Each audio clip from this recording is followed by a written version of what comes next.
की समीक्षा बैठक ली।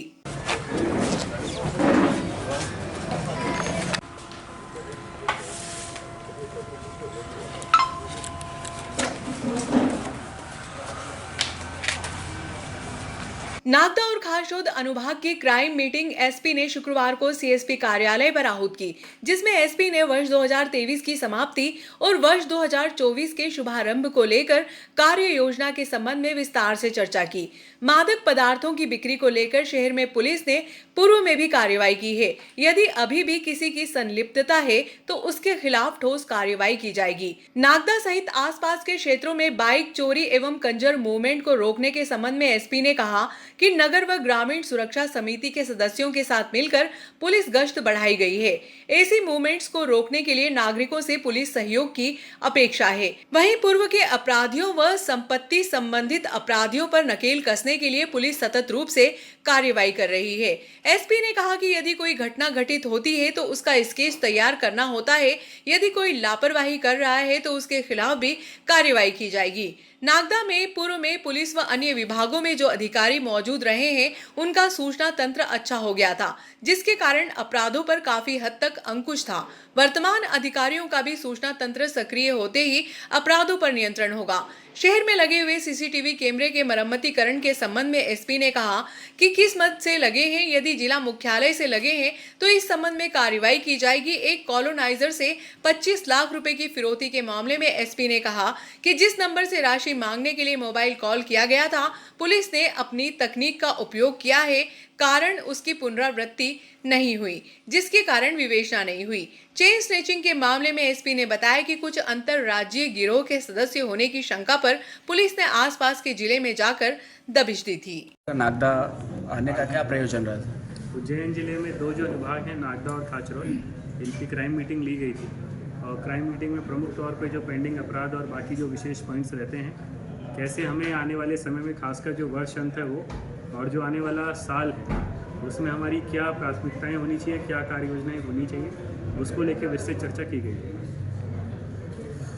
सर, नागदा में बड़े मात्रा में अवैध व्यापार होता है, गांजे का, अवैध शराब के संबंध में नागदा में जिस व्यापार की आप बात कर रहे हैं, पूर्व में भी इसमें दबिश दी गई है और इसमें कार्रवाइयाँ की गई हैं और आने वाले समय में भी जो भी लोग इस अपराध में संलिप्त हैं उन पर कड़ी कार्रवाई की जाएगी। सर, ये 15 दिन से लगातार चोरियों की वारदातें बढ़ गई है। बदमाश जो कंजर गिरोह है उनका भी सक्रिय होने की भूमिका आ रही है। आज रात में भी रजला से 3 बाइक गई है। पूर्व में भी अभी चोरियाँ लगातार खाचरोद में भी हो चुकी है, उनेल में भी हो चुकी है, नागदा में भी लगातार चल रही है। तो इन्हें रोकने के लिए क्या प्रयास किए जा रहे हैं? मीडिया के माध्यम से और विभिन्न सूत्रों से ये जानकारी प्राप्त हुई थी कि जो आपराधिक सक्रिय गैंग हैं वो लगातार इनकी मूवमेंट इन दो अनुभागों में हो रही है। इसी को लेकर जो पेट्रोलिंग है उसको बढ़ाया गया है और जो नगर रक्षा समिति और ग्राम रक्षा समिति के सदस्य हैं उन्होंने भी सहयोग किया और लगातार पुलिस की जो पेट्रोलिंग होती है और जो पूर्व में ऐसे अपराधी हैं जो जेल से छूट के आए हैं, जो संपत्ति संबंधी अपराधों में संलिप्त रहे हैं, उनके खिलाफ भी पुलिस कार्रवाई कर रही है। सर, हाल ही में जैसे जो चोरियां सामने आई है नागदा शहर में, 2 या 3 ऐसी चोरियां जहां पर जांचकर्ता अभी तक पहुंचे ही नहीं है, मौका मुआयना करने तक नहीं गए हैं सर, तो इसकी ऐसी क्या वजह है कि जांच अधिकारी जा नहीं पा रहा है आवेदन देने के बाद भी, एफआईआर होने के बाद? ये इंडिविजुअली देखा जाता है। जब भी अपराध कायम होता है तो उसका एक प्रमुख अंग होता है कि उसमें जहाँ घटित हुआ है अपराध उसकी जो स्केच है उसको तैयार किया जाए। उसमें यदि कहीं लापरवाही पाई जाती है तो नहीं है तो उस हिसाब से कार्रवाई की जाएगी। सर, जनता का जो विश्वास जो आज से 6 माह पहले पुलिस पर था उस प्रकार का नागदा के क्षेत्र के अंदर नहीं देखा जा रहा है, ऐसा क्यों सर? इसमें मुझे लगता है कि पूर्व में जो थाना प्रभारी थे उनकी कार्यप्रणाली लगभग 3-4 साल वो यहाँ थे और जो बाकी अधिकारी थे उनको काफ़ी समय हो गया था। परिवर्तन के दौरान ये ज़रूर होता है कि काफ़ी स्टाफ जो पहले यहाँ पदस्थ अब नहीं है, उनके अपने सूत्र होते हैं, सूचनाएँ होती हैं। तो आने वाले समय में धीरे धीरे करके आप लोगों के सहयोग से और बाकी जनता का भी जब सहयोग मिलेगा तो जो अपराध हैं उसके रोकथाम के लिए और उनके निकाल के लिए ज़रूर इसमें बदलाव और परिवर्तन आएगा। सर, नगर में पुलिस की तीसरी आंख के रूप में सीसीटीवी कैमरे लगाए गए थे, उनकी कोई व्यवस्था सुधारने की व्यवस्था हो रही है ना? उनका रेखाओं देख रेख हो रहा है, उनका व्यवस्था सही कर रहा है? इसमें जो सीसीटीवी कैमराज लगे हैं वो किस मद से लगे हैं, उसके मेंटेनेंस की जिम्मेदारी किसकी है, जन सहयोग से हैं या पुलिस की तरफ से हैं, उनका एक बार आकलन करके यदि जिला मुख्यालय पुलिस मुख्यालय स्तर पे वो लंबित होगा तो उस पर कार्रवाई की जाएगी। सर 4 लाख रुपये व्यापार से 25 लाख की फिरौती मांगी, आज तक वो पुलिस उस केस में खाली आ रहा है सर। एक कायमी उसमें की गई थी, इसमें एक फ़ोन नंबर से बताया गया था, और क्योंकि आज के टाइम में आप देश के किसी कोने से विश्व के किसी कोने से बैठ के टेक्नोलॉजी का इस्तेमाल कर सकते हैं, क्योंकि वापस वो नंबर और वो जो शिकायत है वो सक्रिय नहीं हुई, इसी कारण से जो उसमें अब तक विवेचना संभावित होनी चाहिए थी वो नहीं हुई। सर नागदा में एक चेन स्नैचिंग की घटना भी घटी थी सर, तो उसके भी आरोपी अभी तक पुलिस नहीं पहुंच पाई है। नागदा में चेन स्नैचिंग की घटना हुई थी और पुलिस को ये संदेह था कि ये संभावित जो अंतर्राज्यीय गिरोह है वो यहाँ पे सक्रिय हुआ था। इसको लेके एक विशेष टीम भी गठित की गई थी जिसने आसपास के जिलों में जाके दबिश भी दी थी। कुछ इसमें टेक्निकल क्लूज़ और कुछ विवेचना के क्लूज़ मिले हैं जिसके हिसाब से आगे की कार्रवाई की जाएगी। विश्व विकलांग दिवस के उपलक्ष्य में प्रतियोगिता का आयोजन किया गया। प्रतियोगिता में खारशोद विकास खंड के शासकीय और अशासकीय स्कूलों में पढ़ने वाले 170 बच्चों ने अपनी प्रतिभा का प्रदर्शन किया। इस अवसर पर विशेष अतिथि के रूप में एसडीएम नागदा सत्यनारायण सोनी व उपाध्यक्ष मानव संसाधन विभाग ग्रेसिम इंडस्ट्रीज SK सिंह आदि उपस्थित थे।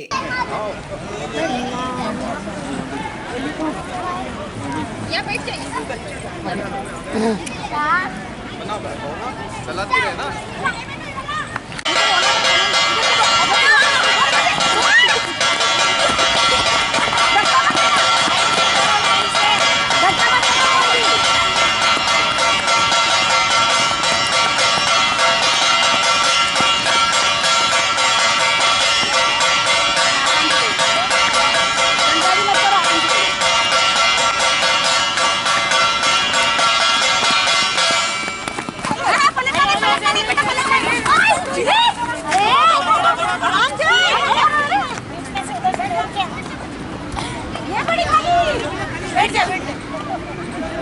घुमा के लाओ, इधर खाली है कुर्सी।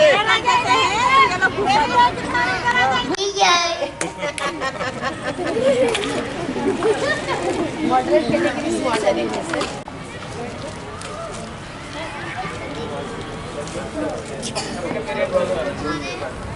सभी के पेरेंट्स आए हुए सभी और अपने विशेष शिक्षक भी आए हैं। महासरस्वत्यै नमः नन्हत्पुष्पादिभिः सम्पूजयामि नमस्करोमि। हमारे बीच में उपस्थित हो चुके हैं, पूजन में भी शामिल हो सतीश जी भूवीर कृषि ग्रामीण विकास विभाग से।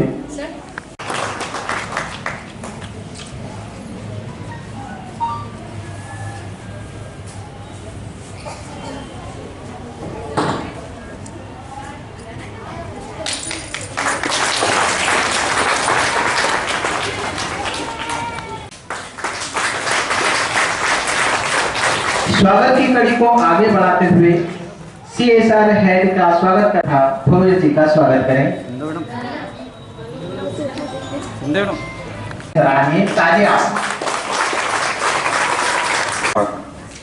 जैसा कि आप सबको विदित है कि आज का यह जो कार्यक्रम है विश्व दिव्यांग दिवस के उपलक्ष्य में आयोजित किया गया है। शासन की समस्त योजनाएं जो रहती हैं उसमें सर्वोच्च प्राथमिकता में छात्र हितकारिणी जो एक योजना है वो है समावेशी शिक्षा। समावेशी शिक्षा से तात्पर्य है दिव्यांग बच्चे सामान्य बच्चों के साथ पढ़ें। सर, दिव्यांग बच्चों का जो विद्यालय हो वो सामान्य बच्चों के साथ में हो, ना कि अलग हो। दिव्यांग बच्चे जब समावेशी शिक्षा में साधारण बच्चों के साथ अध्ययन करते हैं तो उनका जो मानसिक विकास होता है वो बहुत तीव्र गति से होता है। उसी के अनुरूप शासन ने जो स्पेशल दिव्यांग विद्यालय थे पहले खुले थे, उनके स्थान पर वर्तमान समय में समस्त जो शासकीय विद्यालय हैं वहां पर समावेशी शिक्षा प्रारंभ की है। सर, सभी जो दिव्यांग छात्र हैं वो हमारे अन्य जो सामान्य बौद्धिक वर्ग के छात्र हैं उन्हीं के साथ अध्ययन करते हैं और उन्हीं के साथ वो अपना विकास कर रहे हैं। आज हम ये देख रहे हैं विकासखंड स्तर पर वर्तमान में लगभग 1000 से ज्यादा सर, सबसे ज्यादा पूरे उज्जैन में खाचरोद विकासखंड में चिन्हित बच्चे किए हैं हमने, और उनको जितनी भी शासन की योजनाएं हैं उनका लाभ दिलाया है, और उनके बौद्धिक विकास में जो अवरोध आ रहे हैं उनको चिन्हित करके हमारे जो MRC हैं उन्होंने बहुत व्यवस्थित तरीके से सिखाया है बच्चों को, और बच्चे बहुत उन्नत श्रेणी में गए हैं। आज की जो प्रतियोगिता थी उसमें दौड़ प्रतियोगिता थी, चम्मच रेस प्रतियोगिता थी, चेयर रेस प्रतियोगिता थी, रंगोली प्रतियोगिता थी, चित्रकला थी, मेहंदी थी, क्राफ्ट थी। इतनी विविध प्रतियोगिताओं में सभी छात्रों ने अपना प्रदर्शन दिया। सर आपने देखा भी रंगोली जो अभी वर्तमान में देख सकते हैं, बहुत ही सुंदर क्राफ्ट और रंगोली के माध्यम से आप लोगों ने प्रदर्शन किया है। इसी समावेशी शिक्षा को आगे बढ़ाने के लिए हम इसी तरह शासन की योजनाओं को क्रियान्वित करते रहेंगे, और हम आपके साथ हर समय खड़े रहेंगे, पूरा विकासखंड और पूरा शासन। बहुत बहुत धन्यवाद। तिवारी जी, BRC महोदय, मानव संसाधन के ग्रेसिंग उद्योग के प्रमुख, मंच पर उपस्थित सभी अधिकारीगण, शिक्षा विभाग की हमारी सभी बहनें, सभी भाई, यहाँ उपस्थित सभी बच्चों, और मुझे लगता है कि बच्चों के अभिभावक भी आए हैं, उनके माता पिता भी आए हुए हैं। मैं आप सभी लोगों को नमस्कार करता हूँ। बैठे बैठे अभी सोच रहा था, मैं विधायक अभी निर्वाचित हुआ हूं, अभी मेरा कार्यकाल प्रारंभ नहीं हुआ, लेकिन मुझे निर्वाचित होने के बाद पहला कार्यक्रम जिसमें मेरा जाना हो रहा है वो यही कार्यक्रम है जिसके बीच में मैं आपको और ये आपका किसी का सहयोग या सुखद सहयोग नहीं है, ये मेरा अपना सहयोग है कि ये अवसर मुझे मिला है। और ये बात मैं इसलिए कहना चाहता हूं,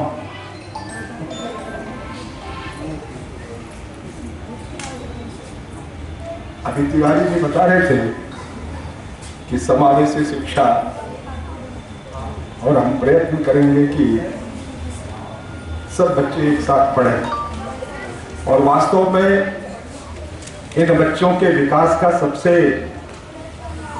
सही तरीका भी है, जिसको मैंने बहुत दिनों पहले से महसूस किया। और जब इस व्यवस्था को हम ठीक तरीके से इम्प्लीमेंट करेंगे तो इन बच्चों में और अधिक विकास हम निखार पाएंगे, इनके व्यक्तित्व का निर्माण कर पाएंगे, और इनके भावी जीवन को संवारने में आपकी और हमारी सबकी महत्वपूर्ण भूमिका होगी। मेरी बिटिया भी जन्म से ही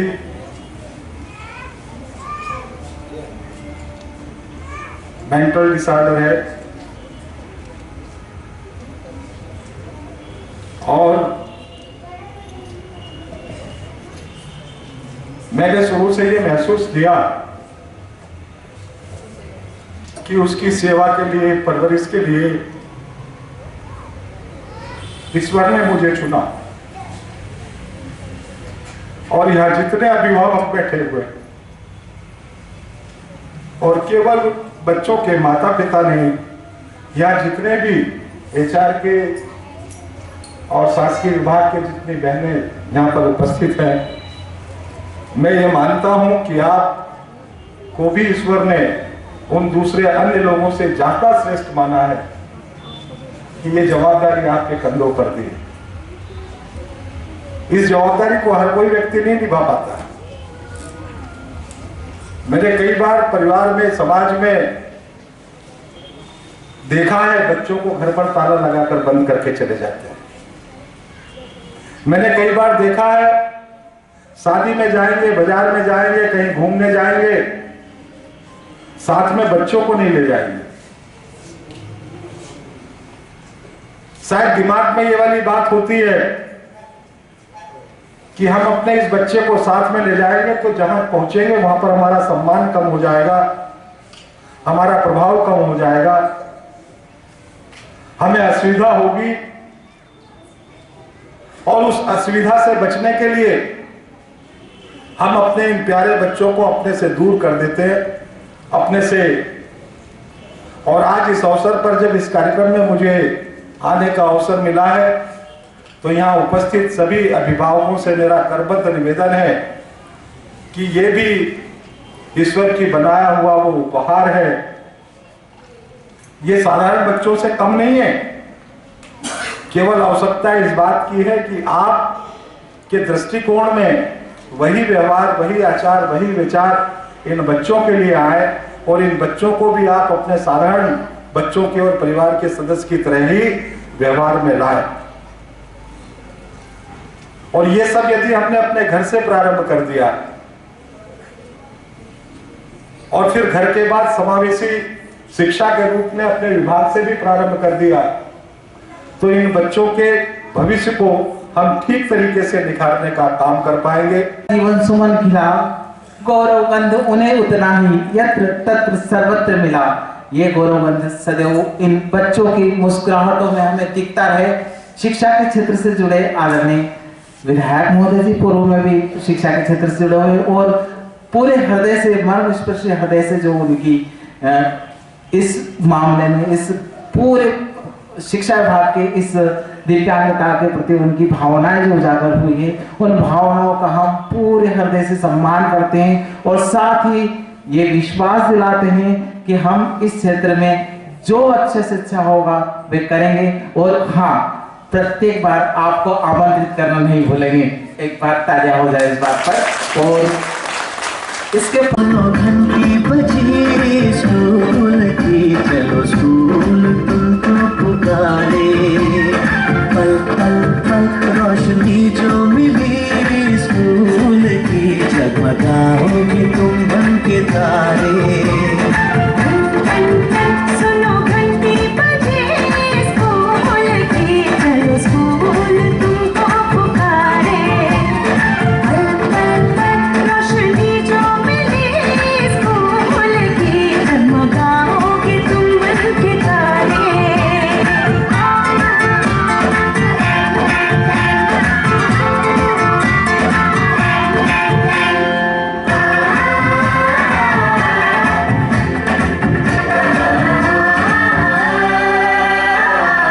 और किताबें सारी स्कूल देगा, स्कूल देगा। यूनिफॉर्म भी भारी, स्कूल देगा, स्कूल देगा।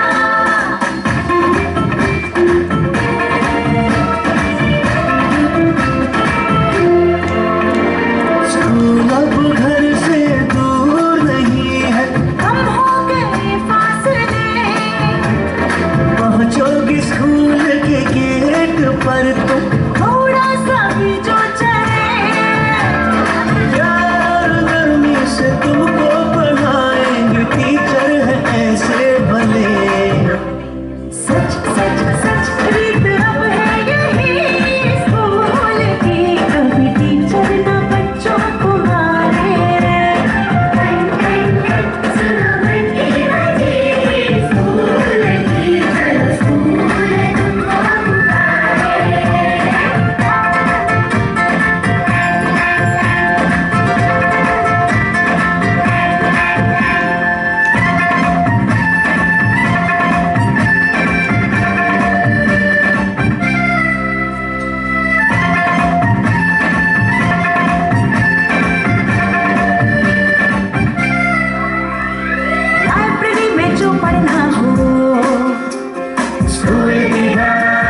अत्यंत ही प्रभावशाली है, आनंदित करते हैं। जैसे देखते हैं तो कला वास्तव में अद्भुत है। इनके लिए जोरदार तालियां एक बार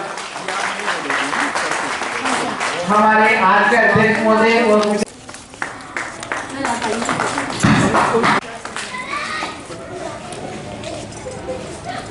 Om